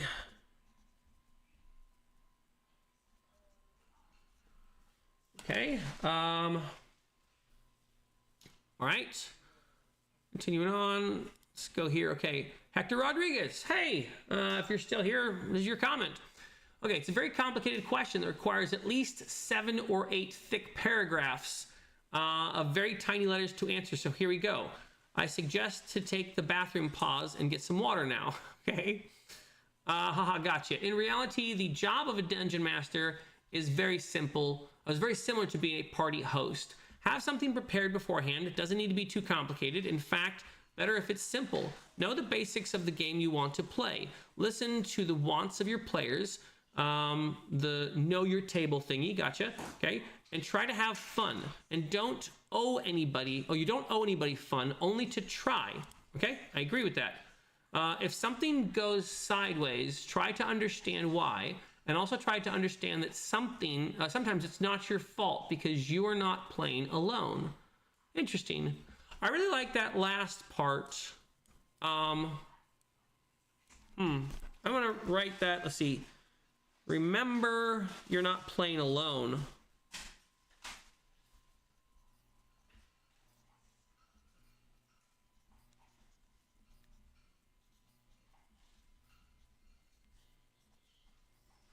Okay. Yeah, that's really helpful because it's real easy for I do it all the time. So I think it should be really easy for a game master to walk away from a session that was bad and go, I messed up, right? I mean, I think I've made several videos saying that exact thing. And it's hard for me to go, it was one of my players, for reasons, but it's very difficult for me to look at the mess up and assume it was their fault. I mean, maybe there's dungeon masters who do that. I don't know. I later on when I get to the like some of the horror stories videos that I have written down to make, I might hear some more about that. But all right. Thank you very much, Hector. I appreciate that. And I think you've summed up sort of the idea I put out in the video today, where I was like, I feel like the right way to do the thing is table specific. So thank you for writing that out. Indenture Code says, I think a DM's job is to present information and choices in a way that is engaging and or evocative. They also manage focus and time. I'm pretty sure I have the manage focus and time.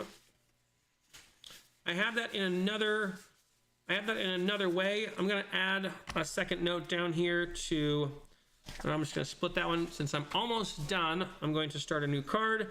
And I'm going to write down manage focus and time.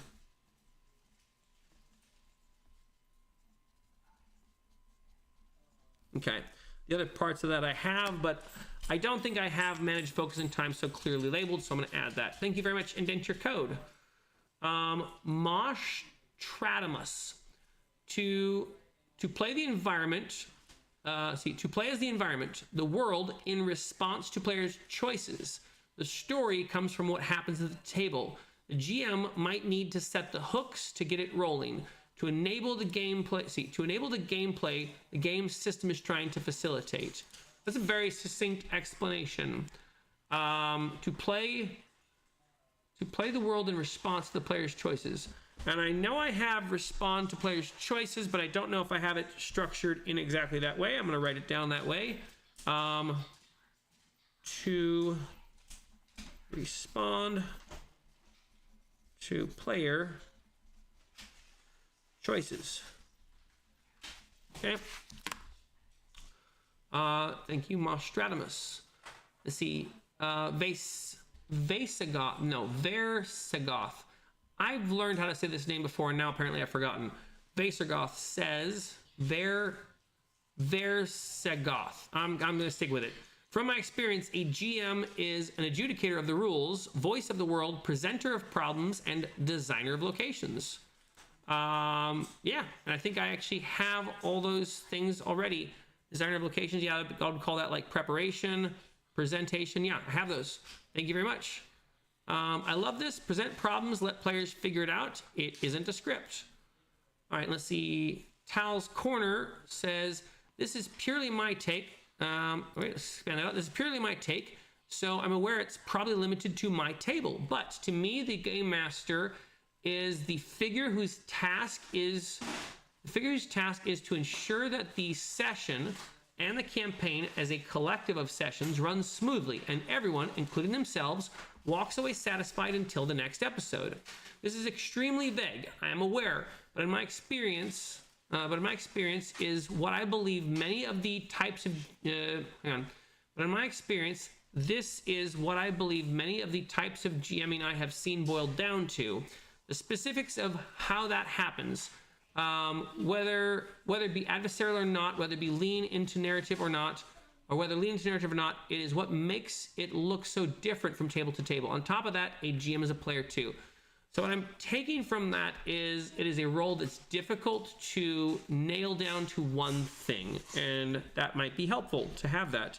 It is a play role that is, I'm just going to say, difficult to define.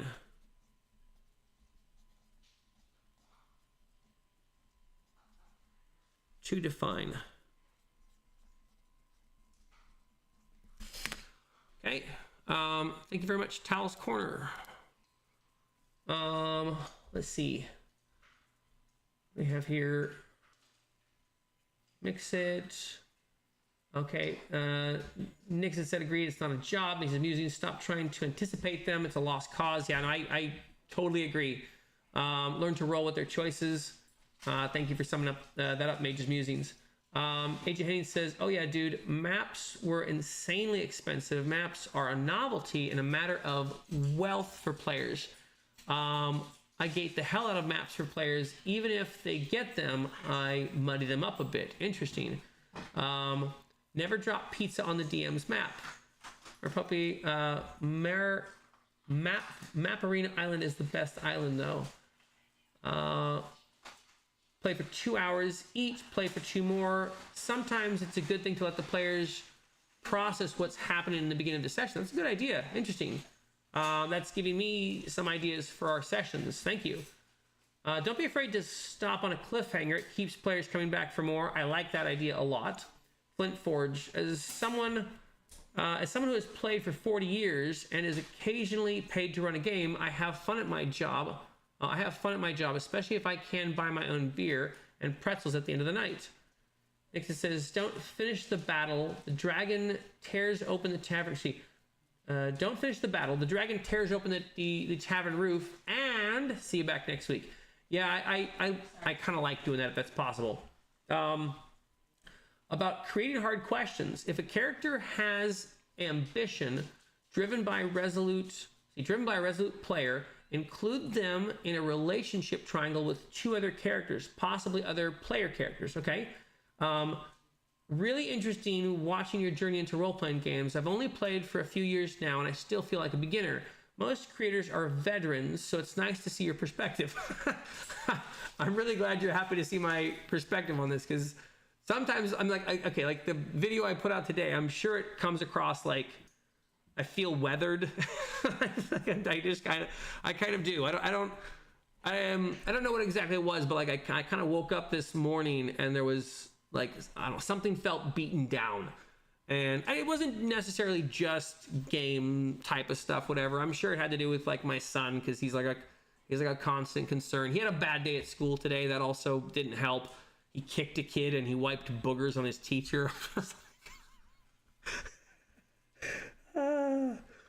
Oh my goodness. It's one of those things where it's like when it happens, it's like, I don't even know how to like, I don't even know how to respond to that. You know, like, it's just like, dude, you wiped boogers on your teacher. I am laughing. Shame on me. I don't know how to respond to that. Right. And that added to whatever was already going on. So, all right. So where was I? Anyways. Okay. Abu Mustard, I appreciate you saying that, so thank you. There are times where I'm like, do I take this down a bit or whatever? So your encouragement is helpful. Mage's Musing says, solve the mysteries of the dungeon. Solve the mysteries of dungeon mastering in 10 minutes. Crack knuckles. Let's do it. I know, right? I'm gonna hold on. I'm actually almost at the beginning. This is actually the last comment. So let me catch up on the chat here, and then I'm going to read this last comment by the K5K, and then I'm going to take all those notes and make a video of it tomorrow. You guys can look forward to what sort of an incoherent mess that's going to be. All right, let's see.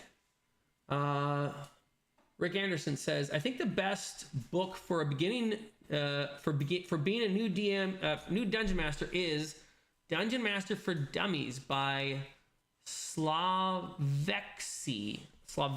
I have not heard of that. I'm going to write that on a separate note card over here with my stuff to look up. Let me take a sip first.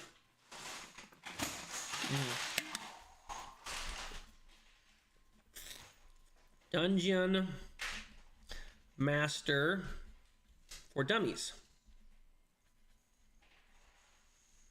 Okay. Dungeon Master. I lost track of it. Hang on, where'd it go? There, the one with the picture on it. Oh, there we go. Okay, and it's by. Oh, and Richard Baker. Okay, so Bill. A complicated name I don't know how to pronounce. S-L-A-V.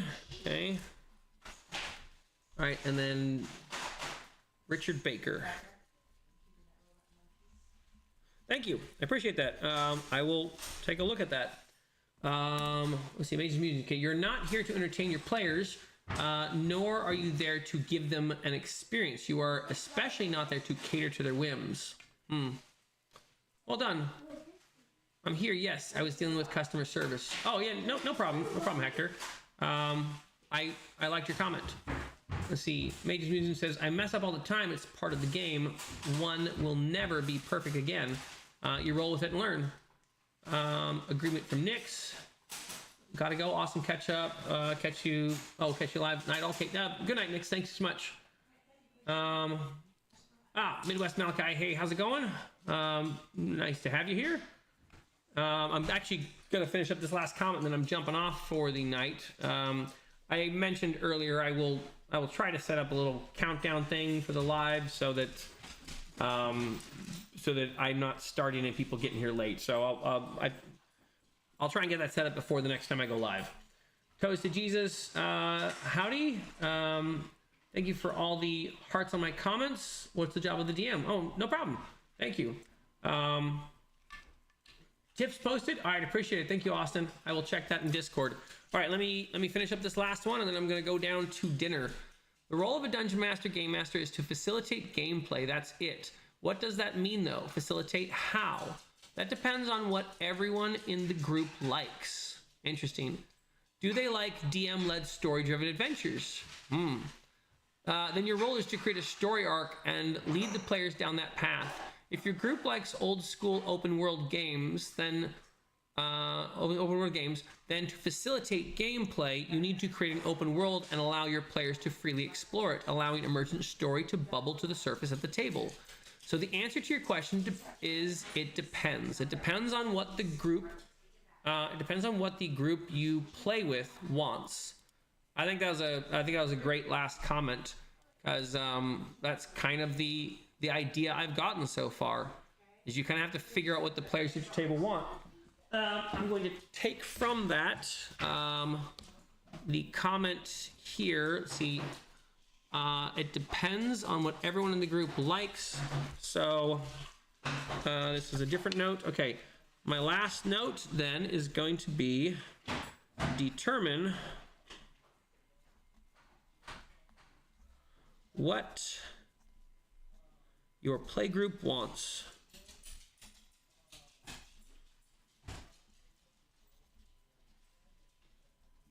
Okay. All right. So I'll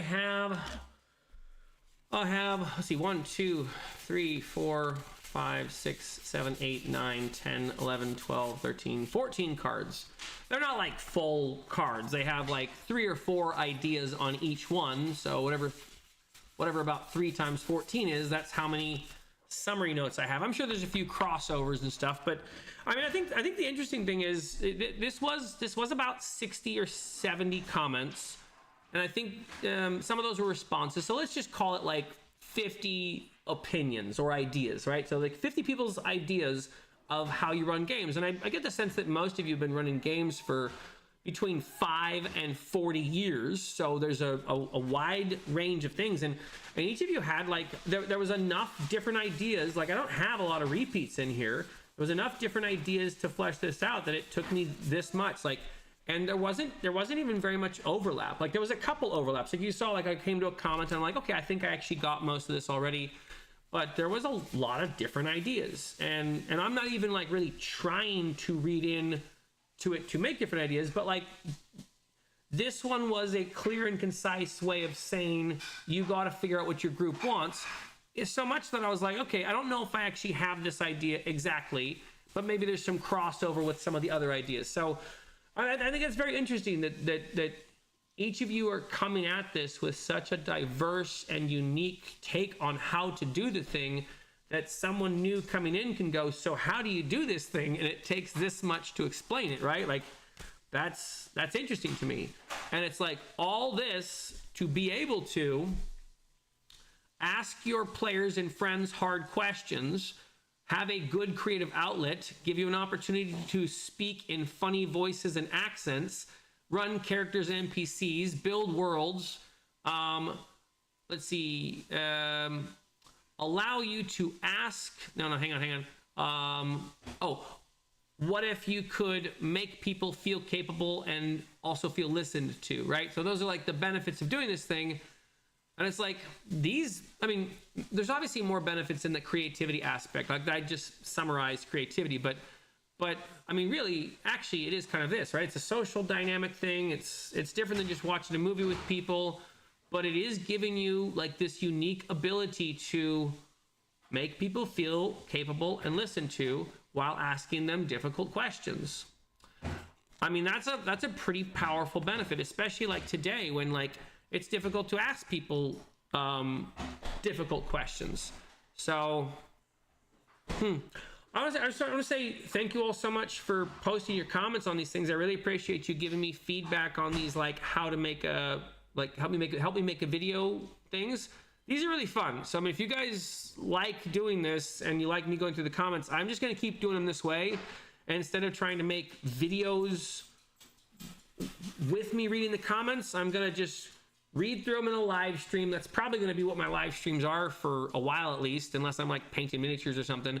And then I will, the following day, try and make a video with what I've what I've learned and see if I can summarize what I've learned without needing to read a script, right? Because that's like the goal. Like, can I take it into my brain, say it all back, you know, with a few notes maybe. But all right, let me see. I got a couple extra things here. Cacao says, you're part of the group you play, though. You can only do the things you want to do. If you want to go open world while everyone wants to do story gaming, I'm not sure it's healthy to sacrifice yourself. Interesting. That's a really good point, and I've actually even thought about that. Yeah, because like if all my players were like, we want to do zany, you know, we want to run a zany pop band story in D&D, I'd be like, yeah, I guess you guys need to get another DM or something. I don't know if that's interesting to me. So it's a really good point you make. I'm going to add that down as, this is my last note though. Don't even think about giving me, hold on, someone else has written something. Let me see. Do I have 2 more notes? Das Jingo says, check what each game says is the role for the game master for the game, okay? They may differ in nuance, but they could be that way to be aligned with the designer's goals of the game. Interesting, okay? Right? What the game says meshes with your own intentions. What the game says meshes with your own intentions as a GM, and you'll have to talk with your players to see if that's what they want. Interesting. Okay, so that, okay, all right, so I have, hold on. I have 2 more slight notes. I have some of what you've already said, Das Jingo. Hang on. First, let me get down, Cacao. You had the idea, okay, know what you want. Okay, so know what you want to be playing. To be playing. Has to be interesting for you.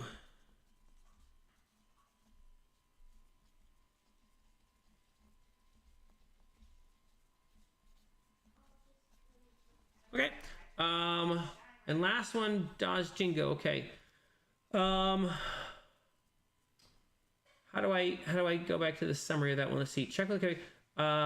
Different nuance aligned with the design goals. Okay. So I already have down know the mechanics of the game, but this is slightly different.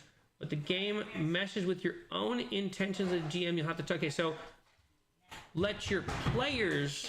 Okay. So know the game. Let's see. I'm just gonna start writing. Know the know the game system mechanics. I'm gonna go closer to what you said. Know the GM role for system. Explain system to players.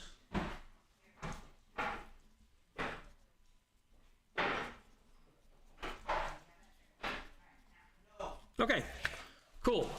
Thank you very much. We've already gone through the thanks. I'm not gonna do it all again. Thank you so much. I appreciate this. This is really fun. I enjoy doing this. I enjoy learning gotta get down there a second. I enjoy learning the things this way. Thank you so much. God bless you all. Have a good night. I think I should be able to get this done tomorrow. And see, tomorrow's Thursday. Yeah, I think I should be able to get this done tomorrow. So we'll probably have something up tomorrow afternoon or something. So thank you so much. God bless you and have a good night. All right, let me find the right mouse.